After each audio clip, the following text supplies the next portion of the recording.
everybody? Welcome in to the Triple Threat Show. I am your host, Jeremy Lapidus. Today is a beautiful, snowy December 12th. Happy December 10th. Excuse me, everybody. I hope everyone is having a great day, a great morning so far. We have a lot to get into, though. There is so much that we have to cover. It's been a bit since I have been on these airwaves with you, but that does not mean that the sports have stopped. It has been a crazy sports weekend. We'll go over everything from that. The college football playoffs are set. We'll talk a little bit about Notre Dame here in a second because what is going on with them? I know they missed out on the playoffs, but now they're throwing a hissy fit.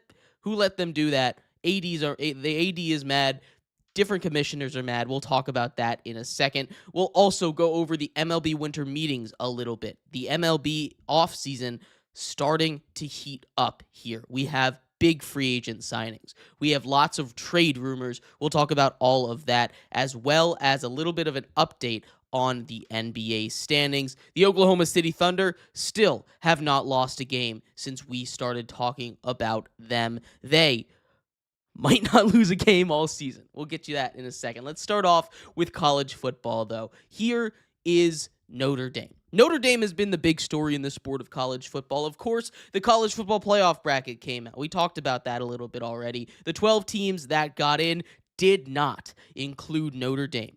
Notre Dame is angry in what I might say is kind of rightful anger. Now, the rules are set up in a way that Notre Dame, with the way the committee set it up before that final week, before the conference championship week, it did not seem like they were getting in at all, right? They were right ahead of two teams that had a claim to get in Miami, who had beaten Notre Dame, who obviously ended up getting in over them, and BYU, who was playing for a Big 12 championship. So let's run through the scenarios here, and let's see why Notre Dame felt they were going to get it. Because I don't think they should have felt safe at all sitting at number 10, especially with the way that the rest of that rankings went behind them.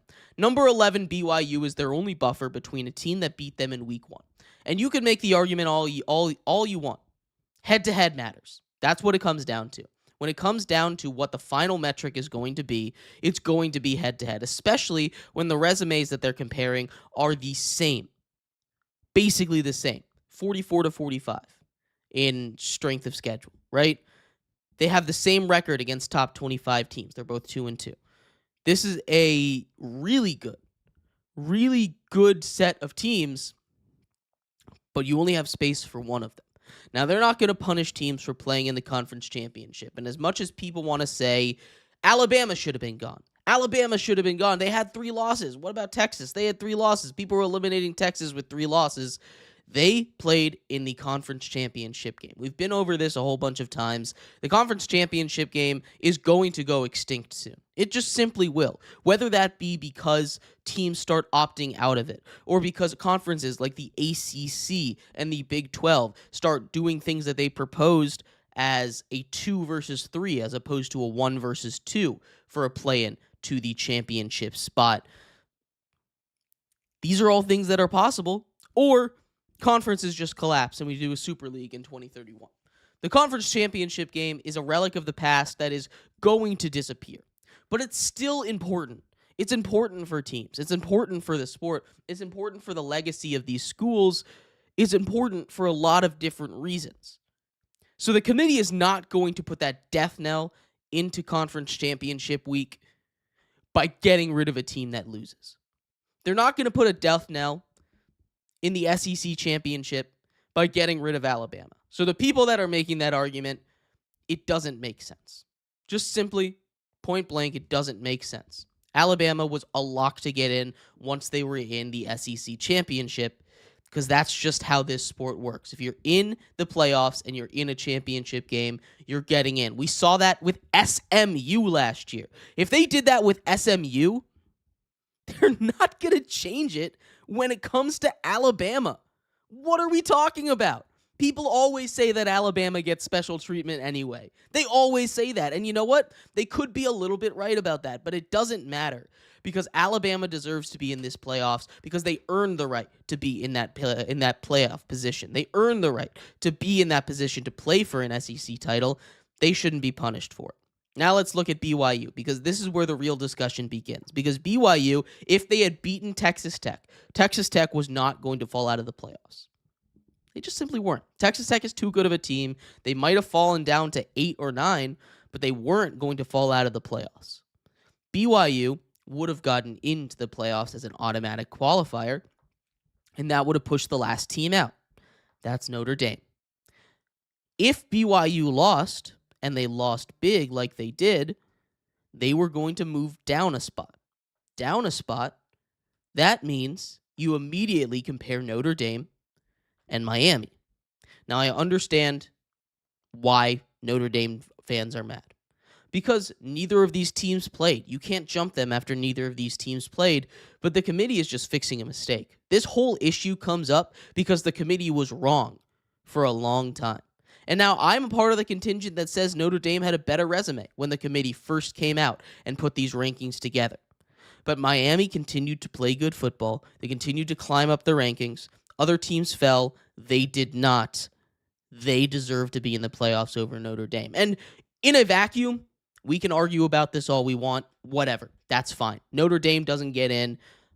But now, what Notre Dame is doing is just sad. It really is. Immediately after being announced that they are not making it to the playoff, their AD comes out and starts going on a tirade, starting with saying, we're not going to a bowl game. They were slated to go to the Pop-Tarts Bowl, one of the more fun bowl games. You get that whole thing with the Pop-Tarts being cooked, eaten, brought back to life. They do a good job over there in the Pop-Tarts Bowl. Notre Dame said, nah, we don't need to do that. And the bowl system's already collapsing. It already is. We've seen not just Notre Dame opt out of bowls this year, but last year Marshall did. Now, they literally didn't have a roster. But now we're seeing teams that lose head coaches opt out. In K-State, in Iowa State, a couple Big 12 teams, they're saying, nah, we just simply don't want to play. What do you mean you don't want to play? What do you mean you don't want to play? I don't understand that. You are going to school to play football. Why don't you want to play football? If you're going to put your body through the grueling, hard-hitting tests of playing a football game, you're going to have to like to play football. It's as simple as that. You have to like football to play football. This is not rocket science. You're not going to put your body through that if you're not going to make it to the NFL. And if you're not going to make it to the NFL, you're probably not going to go through all the effort to play in college football unless you like playing football. So why are you trying to stop playing football? Why as a team are you voting to not play football? I don't understand it. It doesn't make any sense to me. This is a team in Kansas State and Iowa State that, sure, they lost their head coach. That doesn't stop most teams from playing in bowl games. Sure, bowl games are losing their meaning a little bit. So what? So what? Who cares? You are now literally getting paid. Okay, look, when you were a student athlete, when you were not getting a single cent in NIL, I wouldn't have been as mad about this, honestly. But now you're getting paid. You are literally getting paid because you play football. And you're saying, nah, I don't want to play football. Why would I want to play football in a meaningless game? Most of your games are meaningless if you're not going to make the playoffs. Kansas State lost week 1.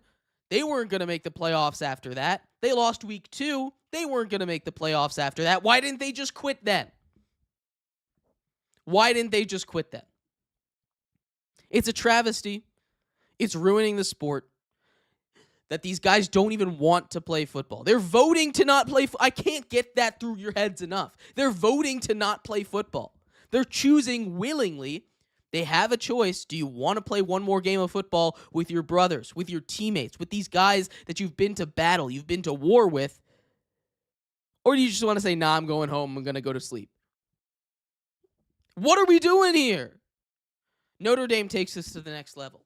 Not only did they decide they're not playing in the bowl game, they didn't have any kind of valid reason. At least Iowa State and Kansas State don't have a head coach anymore.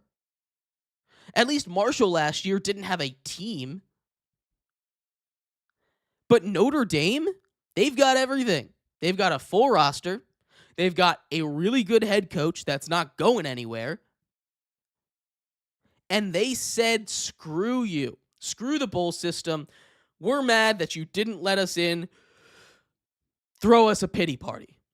And you know what happened? The NCAA, the powers that be in college football, they threw them a pity party. They gave them a handwritten note that said, in the future, if Notre Dame is in the top 20, if Notre Dame is in the top 12 at conference championship week, they get an auto bid.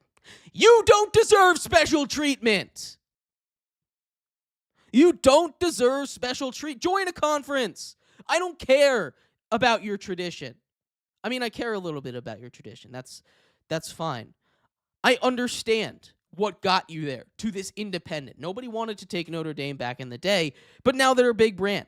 They are one of the biggest brands in all of sports, honestly. They have an NBC deal all to themselves.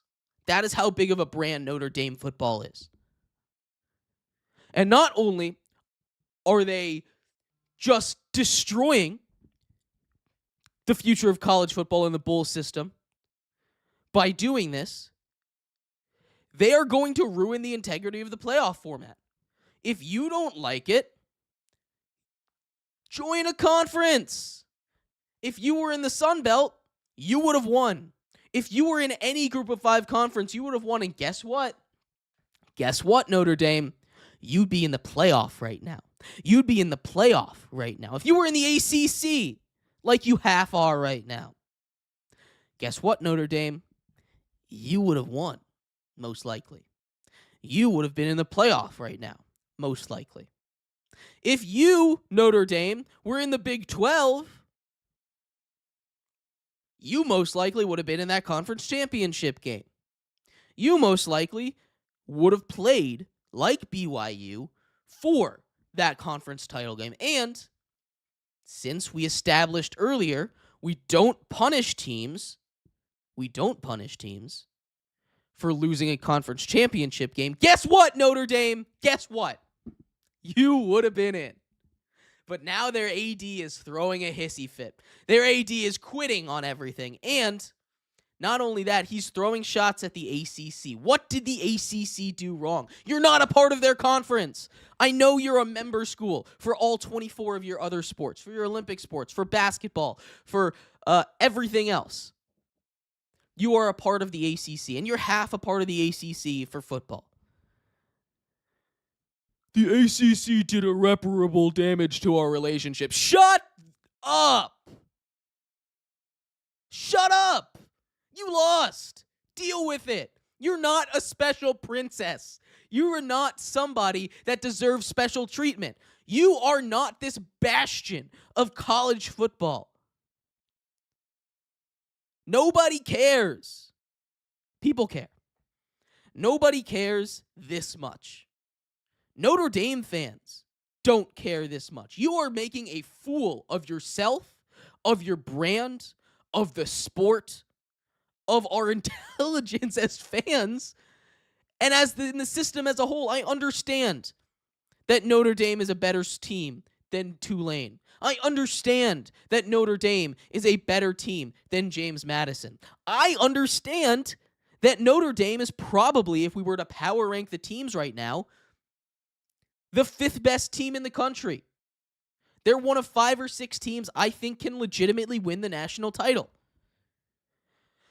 But you do not deserve special treatment. You're trying to be different. Every other school in the country, every other major school in the country, every school that made the playoffs has a revenue sharing deal with a conference. You made the playoffs last year. You didn't have to share any of that revenue. You wouldn't have shared any of that revenue. Why is it the ACC's job to fight for you when you're not going to give them anything, when you're not committing to them as a member school? Why is it the ACC's job to trash their member school in Miami to help you out, Notre Dame? Why is it their job? How could that have possibly caused damage? What does the ACC commissioner have to apologize for? Absolutely nothing. The Big 12 commissioner agrees. He came out and said what Notre Dame is doing is embarrassing, because it is embarrassing. What they're doing is embarrassing. They're going out there and they're saying, we're better than you. We deserve special treatment because we're Notre Dame. Because we are Notre Dame football, we deserve special treatment. You don't. Get that through your thick skulls. You don't deserve special treatment. It pisses me off to no end. I understand I'm biased. I do. I'm a JMU grad. I'm happy my team got in. I'm very happy my team got in. But based on the rules, the committee got this right 100%. Based on the agreement that you, Notre Dame, signed, understanding you would be at a disadvantage, said, okay, this is fine. You expected to be in the top 12 every year, which is a reasonable expectation when you're Notre Dame. Because Notre Dame, fun fact, very good at football. But they are not the king. They are not deserving of special treatment. They should be treated the same. And if you want special treatment, if you want these extra benefits, extra chances to get into the college football playoff in the future, join a conference. Do it right now. It's a mess. Notre Dame's throwing a fit, and it's embarrassing. It's detrimental to them. It's detrimental to their brand. And like I've said before, the precedent that they're setting by skipping this bowl game when completely healthy, when having your coach, is going to ruin this sport. Because the bowl system's already getting ruined. But I've talked enough about this. There's a lot of problems. We'll talk about that more. The MLB winter meetings are here. The MLB is here. The winter meetings are here. It is a really important time in the MLB offseason. Free agency has really started to heat up here. Trade talks have really started to heat up here. There have been a lot of big moves. I want to start off with the Dodgers. The Dodgers, fun fact, and I'm going to keep you on your toes with this one, really good at baseball. Really good at baseball. This is the Dodgers team that has Shohei Ohtani. This is the Dodgers team that continues to win World Series because, well, they're really good. That's 2 World Series in a row for the Dodgers. Shohei Ohtani is really good, and they made their first major move. They signed Edwin Diaz, superstar closer, formerly of the New York Mets, to a 3-year, $69 million deal. And I've seen a lot of people saying, whenever the Dodgers do something, the sky is falling. Only the Dodgers could afford this. 3 years, $69 million. 3 years, $69 million? That's good money for a closer. No doubt about it. Good money. It's not something that teams can't afford. The Mets could afford that. They pay that much money. Edwin Diaz chose to go to the Dodgers. The Yankees could afford that. They spend money. Heck, the Nationals. The Nationals could afford that. He wanted to go to the Dodgers. I can't blame him. If I was a star pitcher, if I was a star player, and I got equal money from the Dodgers and the Rockies, if I had the equal money from the Dodgers and the Marlins, if I had equal money from the Dodgers and heck, even a good team like the Phillies, I'm going to the Dodgers. I want to win. It's as simple as that. It's warm. I want to win. There's great players. It's a great team. And most importantly, I want to win. This is a normal signing. This is a big signing for them. That bullpen wasn't great last year. We talked about it all the time in the postseason. If Yoshi Yamamoto, if all of their starters can go deep into the game, they're going to win. But if they get knocked out early, that's a problem. And we saw that rear its head. They went 7 against the Jays. 7. Right? This is a good Jays team. Not to go 7 against a super team Dodgers. Maybe I'm just too low on the Jays here. But we need to calm down a little bit about our hate on the Dodgers. They're the evil empire of now. They're paying lots of money. But just get your owner to spend money. It sounds a lot easier when I say it like that. I know it's not as easy as just emailing them or calling them or texting them and saying, spend money, please. But there's no salary cap. There's no salary floor. They could spend money if they wanted to. They're just choosing not to. As simple as that. Other big signings, probably the biggest one so far from the winter meetings, Kyle Schwarber, 5 years, $150 million to return to the Philadelphia Phillies. This is a move that I want to say was inevitable, him returning to the Phillies. He always seemed like a guy that was going to come back. That was a guy that the Phillies couldn't really afford to lose. They've built this team. It's very expensive now, but they've built this team around that trio of former Nats, the trio of bats, right? Bryce Harper, Kyle Schwarber, Trey Turner, all of these guys near the top of their lineup.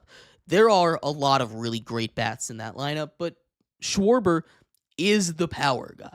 He is one of the best pure home run hitters, pure power hitters, pure three outcome guys in all of baseball right now. He is climbing up the leaderboards for career home runs, career power lists, all that stuff. 5 years, 150, a big deal. No doubt about it. That's a massive deal for a slugger. But it's well within his price range. There were other bidders that were willing to offer the exact same. The Baltimore Orioles offered the exact same contract, 5 for 150. It's good to see them. We saw the Blue Jays hand out a stack of money or offer a stack of money. We saw the Pirates offer a stack of money for Kyle Schwarber. He chooses to stay in Philly, play with this team, and try and win a championship for the city of Philadelphia. Kyle Schwarber returns there. That's a really big contract. That's a really great deal for them. A couple smaller deals. Kyle Finnegan, formerly of the Nationals, got traded to the Tigers in that postseason run last year. He signs a 2-year, $19 million deal to stay with the Tigers. But one of the big things around the MLB trade deadline, and one of the things that is the most interesting, is the ramp up of trade talks. All 30 owners are there. All of them. All these GMs are there. They're making rules. They're talking about it. The CBA is up soon. They're probably doing some planning about how they're going to deal with that, what their plan is moving forward, so on, so forth, yada, yada, yada, right? But trade talks happen here. We've already seen a couple small trades happen. The Dodgers make some trades with the Red Sox, but trade talks are heating up for some stars. There have obviously been some rumors around Tariq Skubal, the 2-time defending Cy Young winner from the Tigers. He's up for a contract, and the Tigers and him, reportedly, nowhere close on a new deal. Nowhere close on a new deal, reportedly, for those two sides. That is something that needs to get fixed. That's something that needs to get fixed fast. And if you're not willing to dish out the money for one of the best pitchers in the game, I know somebody that is. I know a couple teams that are. The Dodgers at the top of the list over there. Skubal's going to demand a very big asset package. A huge asset package, even. There's a couple teams that I think could offer it. Obviously, the Dodgers, because they're going to go sign him. The Mets are looking for starting pitching badly. They could empty their farm system for a guy like Skubal. If they get Skubal, that's a much different Mets team, and they're a powerhouse in the NL. You also have teams in that same division. The Phillies could be looking at losing Ranger Suarez to free agency. Could be looking at losing one of their aces to injury last year, right? Trade for Skubal? They've shown that they're willing to spend money. I don't know if that's really in the cards for them, but there are plenty of teams. The Yankees like starting pitching. They do. They've got the money to go spend. We're looking at big spender teams. The Blue Jays have been really aggressive in free agency. They went out and got Dylan Cease. $210 million for Dylan Cease. So I doubt they go out and get another $200 million pitcher. But if they're trying to make another move, make it back to the World Series, take care of the Dodgers this time, maybe they make a trade for Skubal. There's lots of options out there, but Skubal's a name that I've been hearing a lot as far as trade rumors go. If I had to put money on it, I would say he doesn't get traded. Excuse me. Comes in threes, right? I would say he doesn't get traded. But that's not to say that it can't happen. There's other aces. Mackenzie Gore from the Nationals has been rumored to be traded really since the trade deadline last season. He's a guy that was leading the NL in strikeouts for most of last season. If he had a competent defense behind him, maybe his numbers would have looked better. The Nationals did not have a competent defense behind him. Mackenzie Gore, trade rumors, a lot of the same teams. We're looking at teams that could use starting pitching. We're looking at teams that are willing to extend him. He's got a couple years of control left, but still, he's a guy you want to lock up if you're going to give assets to. If you're going to give up the assets that the Nationals are going to want, he's a guy that you're going to want to pay. C.J. Abrams from the Nationals has been in trade discussions. I don't think he's getting traded. There's been a lot of momentum around his name recently. I don't understand it from the Nationals' perspective, but there are some teams that could use there are plenty of teams that could use a young shortstop that has shown a lot of ability, a lot of promise already in his young career so far. Defense could use some work. The bat's there. He's very fast. He's got a lot of steals. Very good on the base paths, all that stuff. And he'll get better as a fielder, I think. He's started to get better. He just needs real coaches, which the Nationals didn't have. So I think they'll stick with him for at least one more year unless the right trade package comes along. I don't think they're really shopping him. But the Nats kind of seem like a fire sale. They traded for Harry Ford from the Seattle Mariners for Jose A. Ferrer. Jose A. Ferrer is a guy that could be a closer. He's a lefty. He throws hard. He throws fast. And he's near the back end of the Nats bullpen. That's not saying much, honestly, right now, because that Nats bullpen is atrocious.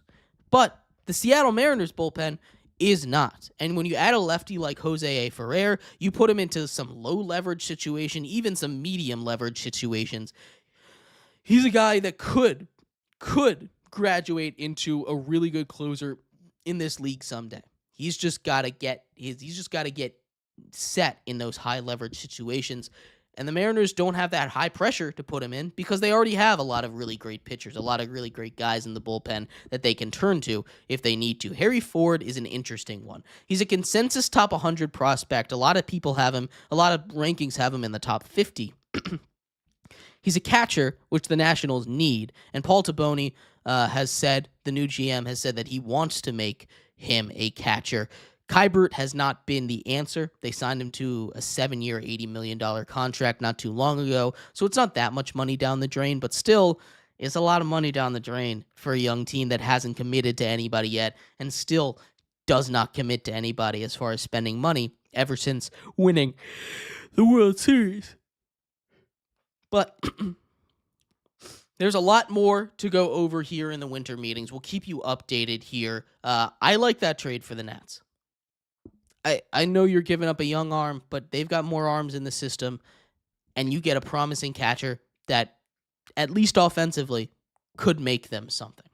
We'll see what happens. We'll keep you updated with everything MLB free agency, everything MLB winter meetings. We'll have Hayden Raymer on the show to talk about it at some point whenever we can schedule that to break it down a little bit more in detail. But we are going to move on to the NBA real quick. We're going to start off with the standings. The Thunder, again, I keep saying this, very good at basketball. Like, maybe competing for the best record in the history of basketball. So we'll start in the Western Conference. 23-1 right now. 23-1. Now, if you remember, if you're an avid watcher, an avid listener of the Triple Threat Show, first of all, thank you. I appreciate you. But second of all, I had a hot take when the Thunder were 7-1. They might not lose another game. They were going to go on a 71-game win streak. Now, how accurate is that take right now? Well, it's 100%. How accurate will it be? We'll just have to find out. 23-1 on the season right now. They've won 15 straight games. Their average margin of victory, 16 points. 16. They're 5.5 games up on the Nuggets, who are the second best team, and the Lakers, who are tied there. The Rockets and the Spurs, 6.5 games back, but nobody is in that Oklahoma City tier. Not a soul. They play tonight in the NBA Cup, so we keep an eye on that. The Lakers at number 2, Luka's been great. Austin Reeves has been amazing. And LeBron has finally fallen into a role player position. He's 40. He's been playing this game for nearly 25 years. We saw his point streak get broken the other night. He's been everything they need him to be. He took over a game a couple nights ago. He's still got that ability, but it's Luka's team. He's the third option, which is crazy to say, but that's just what happens when you've got sciatica. He's dealing with it. He's playing through it. My GOAT over there doing great things. The Denver Nuggets also 17-6 right now. Nikola Jokic is doing unheard of things we've never seen before. Nikola Jokic and the Denver Nuggets are really good, but they're not quite as good as the Thunder. That, I think, is your Western Conference Finals matchup. Those two teams will decide probably who wins the NBA title this year. The Houston Rockets with Kevin Durant, also a really fun team to watch. Keep an eye out on them. They're 6.5 games back at 15-6 right now. Alperen Şengün has been amazing for them this year. He's been that number one option. Kevin Durant also taking a little bit of a step back role, but still, he's got the ability to fill up the score sheet like anybody else if you give him the rock. The Spurs, without Wemby, have struggled a little bit, but Dylan Harper looks really good as a rookie. He's down there at 16-7, the Spurs are. When Wemby returns, this is going to be a much different team. We saw how scary they were at the beginning of the season. They weren't fully healthy then. Once they're fully healthy, look out, Western Conference. They're coming up. Anthony Edwards, 6-4. In the last 10 games with the Minnesota Timberwolves. They're 15-9, and they're holding on to that final wild card spot, and that final playoff spot, I should say, in the MLB, in the NBA.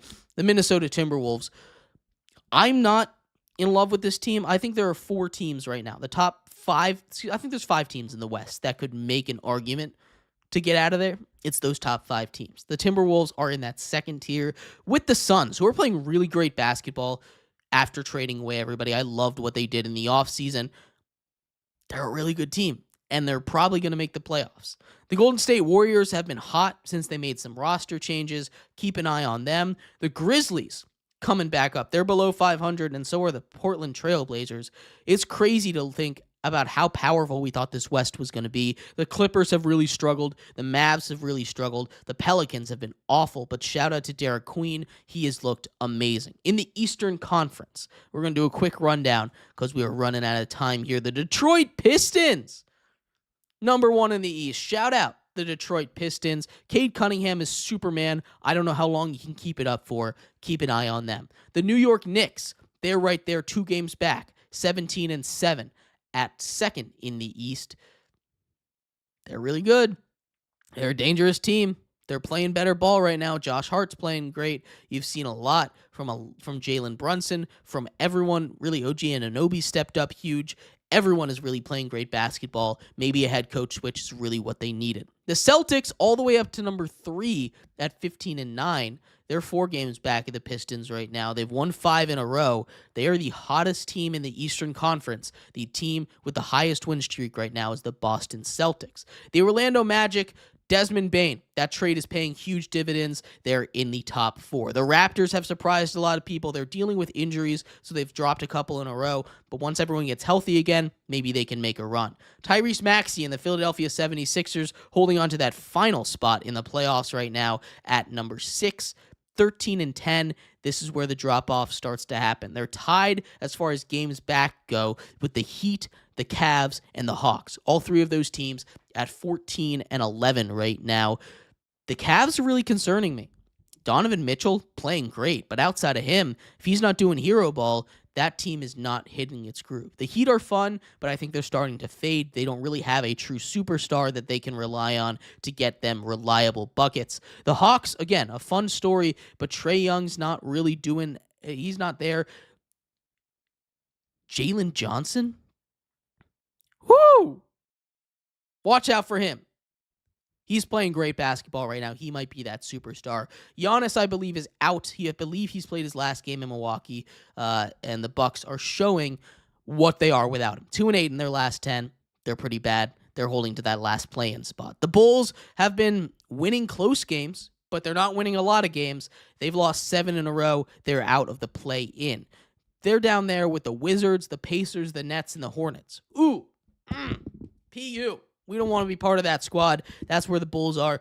That is where the standings are in the NBA. A little projection as we're about a quarter of the way through the season right now. Let's take a look at, again, where we think this is going. I think out of the West, we're looking between the Thunder and the Nuggets. Those two teams most likely going to win the NBA title. Outside of that, in the East, I think you can look at the top 4 teams and maybe the Cavs if they get hot. I'm not a huge Cavs fan, especially in the playoffs, but the Pistons playing great basketball, that combination of Durant and Cunningham are causing problems. The Knicks, that is the best roster in the East, and there's rumors that they're going to add Giannis, which, that'd be spooky. The Celtics, no Jason Tatum. I don't think they quite have the juice to make a title run, but they're going to be a tough out for anybody because they still have a lot of great players, Derek White and Jaylen Brown. And then the Orlando Magic are my dark horse pick. I know that Paolo Banchero has not been playing as great as he can. I know that they lost Franz Wagner for a couple weeks with a high ankle sprain. But Desmond Bane's been playing great basketball. I'm all in on Anthony Black. I'm all in on this Orlando Magic team. Those are the 4 teams I think can make it. If I had to make a title pick today, it's the Oklahoma City Thunder taking on the New York Knicks, and the Thunder win that series in 5 games. But let me know what your thoughts are on anything we talked about today. We will be back Friday. Game Pick Friday. We'll go over that. We'll do a NBA power ranking as we do every single Friday. We'll cover more stuff from the winter meetings as they continue to come out in baseball, and we'll keep you up to date on the NFL and everything else happening from around the world of sports. Thank you, everybody, so much for tuning in to today's episode of the Triple Threat Show. I am your host, Jeremy Lapidus. Again, we'll be back tomorrow. Check us out on Friday, Check us out everywhere you get your podcast. Everywhere across the internet. Instagram, YouTube, Twitch, on TikTok. We're putting content out there. Go check us out. Give us a follow. Give us a like. Subscribe. We appreciate you.